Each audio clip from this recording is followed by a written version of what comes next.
함께 나누겠습니다. 신약성경 요한복음 7장 53절부터요 8장으로 이어집니다. 8장 11절까지의 말씀 보겠습니다.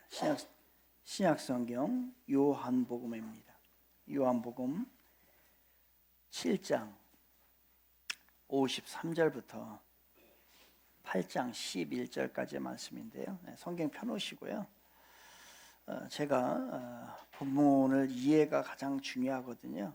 그래서 이해를 돕기 위해서 한 절 한 절 읽으면서 잠깐 보도록 하겠습니다. 7장 53절입니다. 다 각각 집으로 돌아가고, 다 집으로 돌아갔어요. 그런데 8장 1절입니다. 예수님은 집으로 간 게 아니라 어디로 갔어요? 감람산으로 가시니라.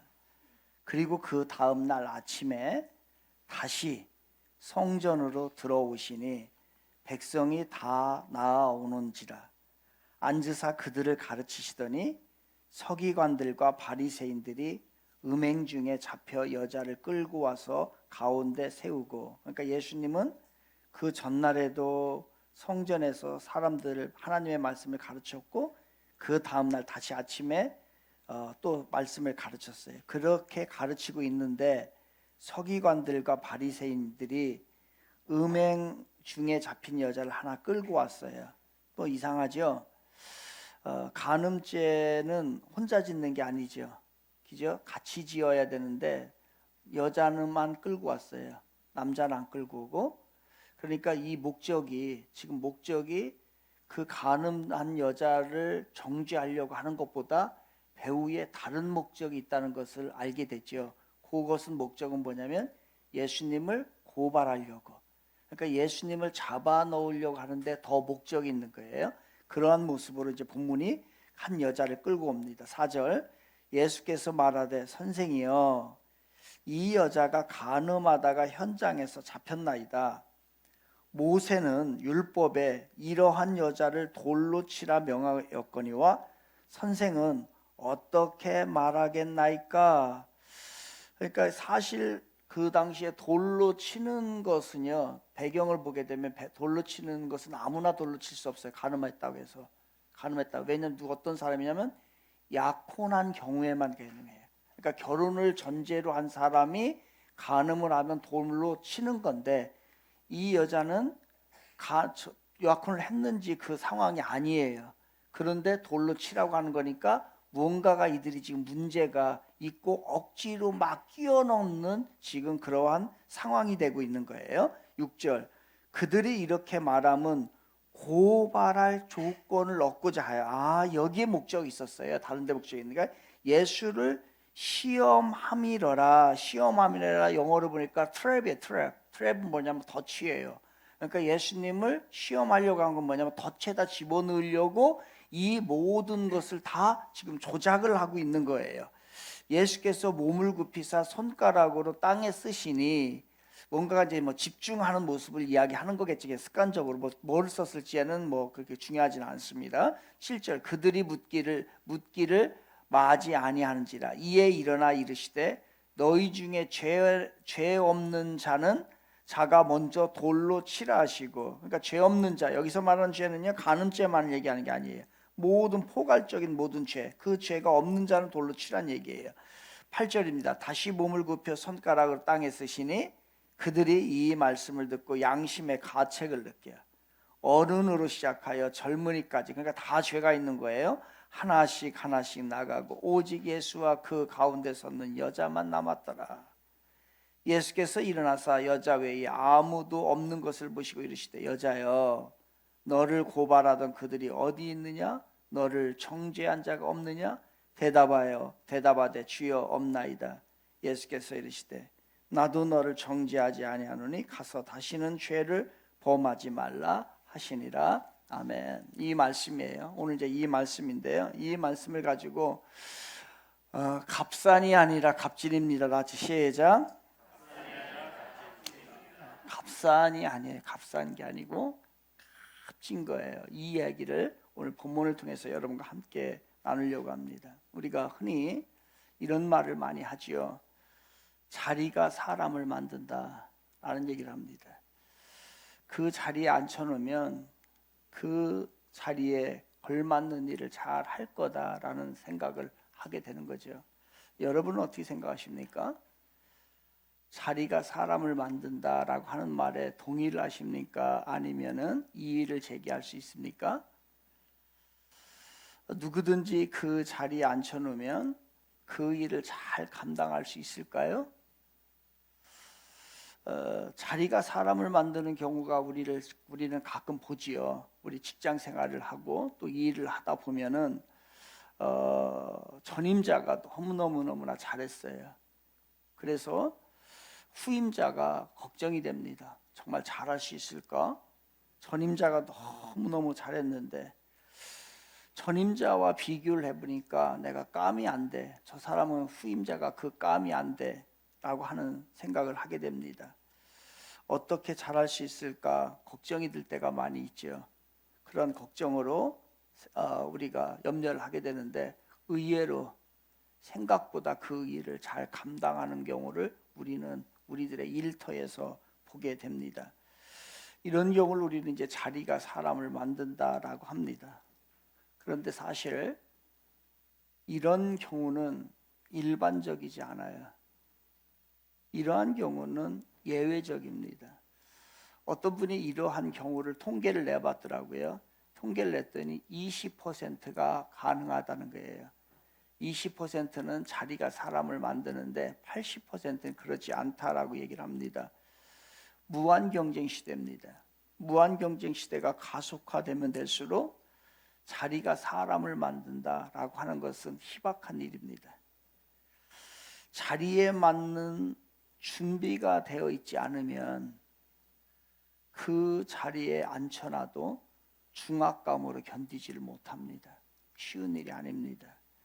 결국은 중도의 중간에 사퇴를 하거나 그 자리를 승계하지 못하고 전락해버리는 처지가 되는 경우가 우리가 많이 있습니다.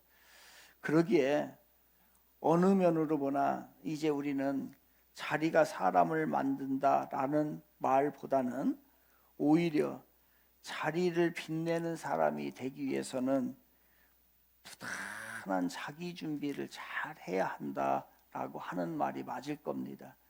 준비된 사람이 그 자리에 갔을 때에 그 일을 잘 감당하고 그 자리를 잘 지키는 것이죠. 사실 자리가 사람을 만들었다라고 하는 경우도 자리가 사람을 만든 경우보다는 오히려 그 자리에 가보니까 비로소 그 사람이 정말로 숨겨진 가능성, 그 잠재력이 그때서야 드러났다라고 할 것입니다. 그렇다고 한다면 결국 어느 자리에 올라갔느냐고 해서 저절로 모든 것이 이루어지는 그러한 역사는 없습니다. 설사 있다 하더라도 아주 희박한 거예요. 위대한 역사는 그에 상응하는 준비가 철저히 되어 있을 때에 그 자리에서 그 빛을 발하게 되고 그 일을 잘 감당을 하는 겁니다. 그렇다면 세상에서요, 여러분 절대로 저절로 되는 거 아무것도 없습니다. 아무것도 없어요. 저절로 성공하는 사람이 어디 있어요? 없어요. 부단한 노력과 준비가 되어 있을 때 그때서 비로소 그 자리에서 그 일을 잘 감당하는 겁니다. 여러분, 신앙의 영역은 신비로운 영역입니까? 아니에요. 똑같아요. 신앙의 영역도요. 하나님과의 관계, 영적인 세계도 똑같습니다. 무엇이 준비되어 있기 때문에 그러한 하나님의 역사가 일어나는 거예요. 준비가 하나도 안 되었고 요령만 피우다가 하나님의 축복을 누리고 신앙이 저절로 성숙되고 영적인 감동을 느끼는 것은 절대로 없습니다. 똑같아요. 자리가 사람을 만드는 것이 아니라 준비된 사람이 그 자리를 빛나게 하는 겁니다.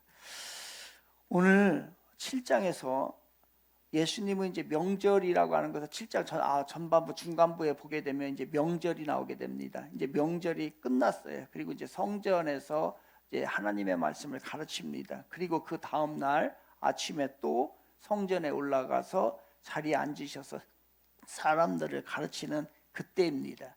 그때에 서기관과 바리새인들이 우리가 본문을 읽은 것처럼 음행한 여자를 현장에서 잡았어요.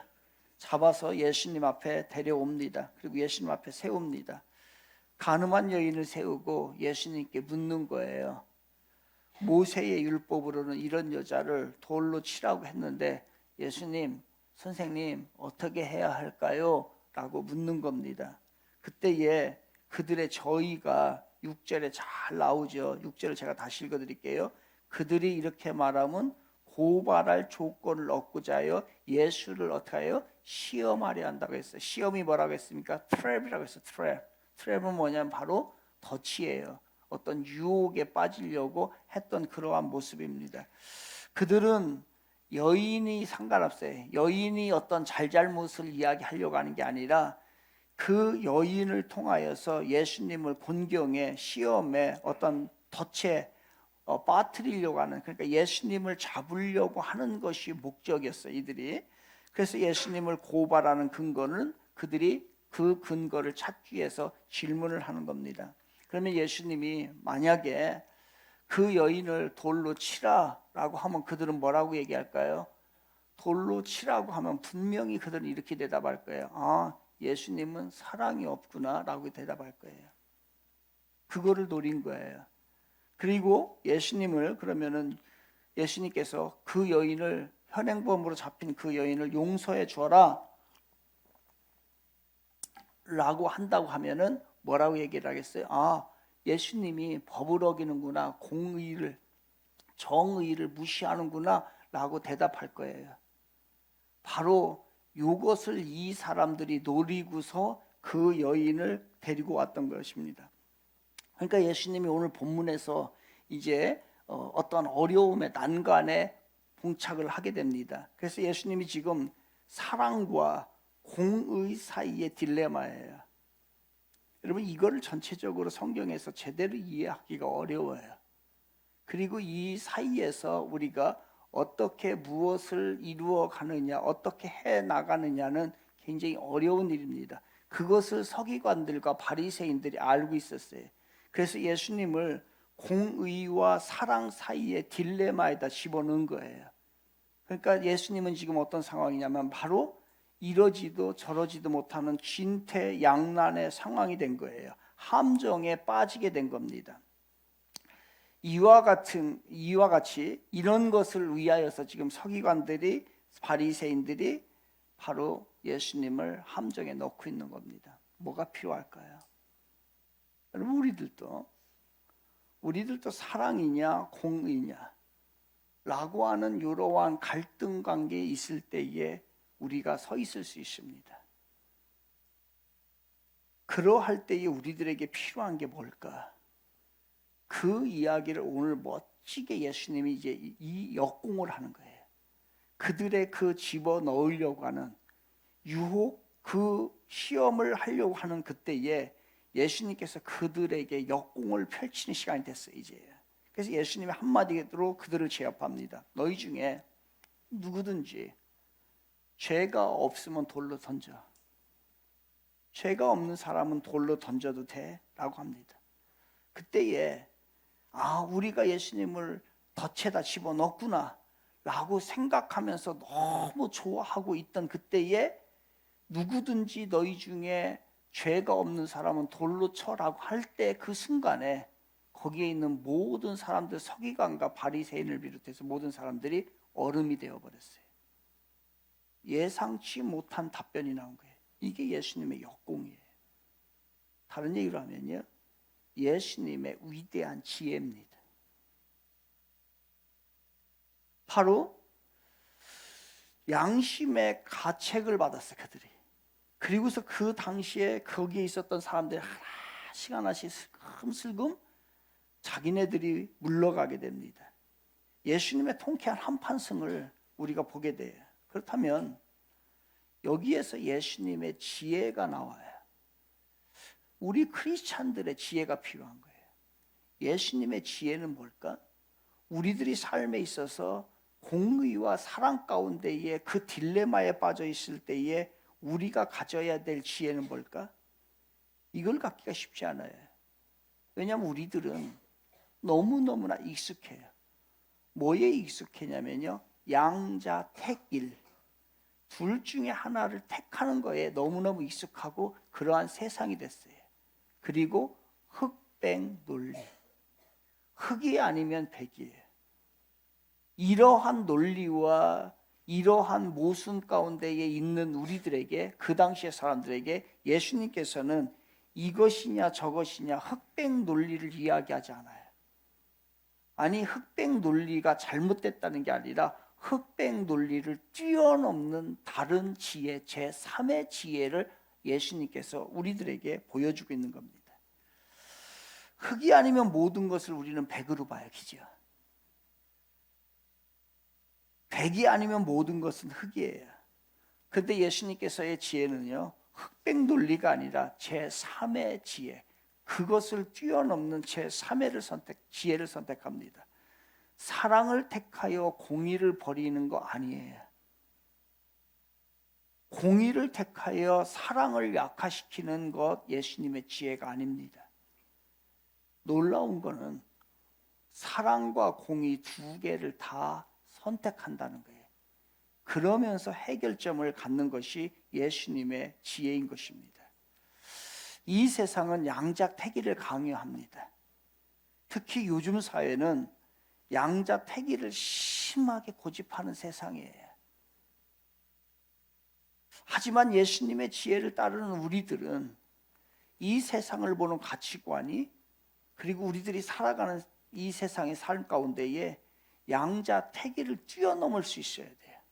그거를 무시하라는 얘기가 아니에요. 양자택일을 뛰어넘어서 제3의 지대를 살아가는 사람들이 우리 그리스도인이란 말이에요.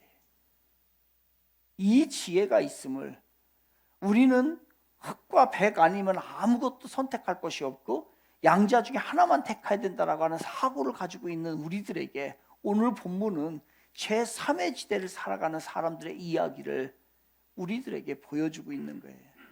그렇다고 한다면 교회라고 하는 세상, 이 교회라고 하는 것은 이런 걸 거예요. 바로 제3의 지대를, 제3의 지혜를 가지고서 제3의 지대에 살아가는 사람들의 이야기, 우리들은요. 세상의 논리로, 흑백 논리로, 양자택일의 논리로 살아가는 사람들이 아니란 말이에요. 그렇다고 한다면 교회라고 하는 데는 이 세상과는 다른 대조사회, 아주 반대되는 대조사회, 컨트라스트 소사이어티, 컨트라스트 커뮤니티를 이야기할 거예요. 그런데 이 대조사회만을 의미하는 것이 아니라 어떻게 보면 교회라고 하는 것은 대조사회, 이 세상과 대조를 이루는 대조사회이기도 하지만, 그러한 커뮤니티 공동체를 이루기도 하지만, 한편으로 말하면 그것을 뛰어넘는